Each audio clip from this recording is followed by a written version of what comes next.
India may have successfully defended its right to provide food security to its people, but that has come at a cost of easier trade norms. Considering the tough talk has miffed developed countries including the US, with the American Secretary of State John Kerry's scheduled visit to India this week, India's hardline at the WTO is likely to cast its shadow on the bilateral talks. The US is also looking at it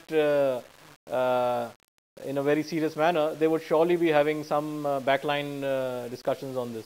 Indian exporters also have a stake in the trade facilitation agreement, as it is expected to make their business easier. But they are throwing their weight backing the government stance. We would like it to be facilitated. We would like it to be much smoother transactions happening cross borders. But yes, not at the cost of the economy, because of this, imports would rather increase, and this would not have a bearing on our exports to a certain extent. Through the trade facilitation agreement, exporters here in India expect to benefit from cut in fees and charges imposed on foreign trade, streamlined procedures for simpler and more transparent rules, and then, as WTO says, India could gain its share in the $1 trillion global savings in trade costs.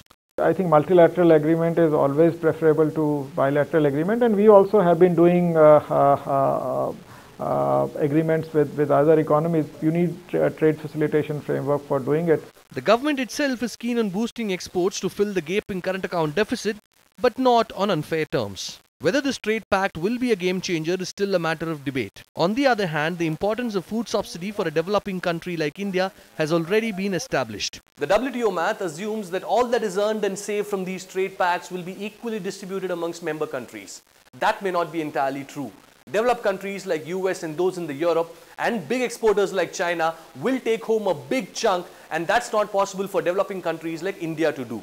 And that's a point that Modi and his men will remember while negotiating with John Kerry's delegation this week. Sriram Iyer, ET Now, New Delhi. Find us on Facebook at facebook.com/ETNow and don't forget to click the like button. You can also follow us on Twitter at ETNowLive. To stay updated with all our programming, hit the subscribe button on our YouTube channel by logging on to youtube.com/user/ETNow.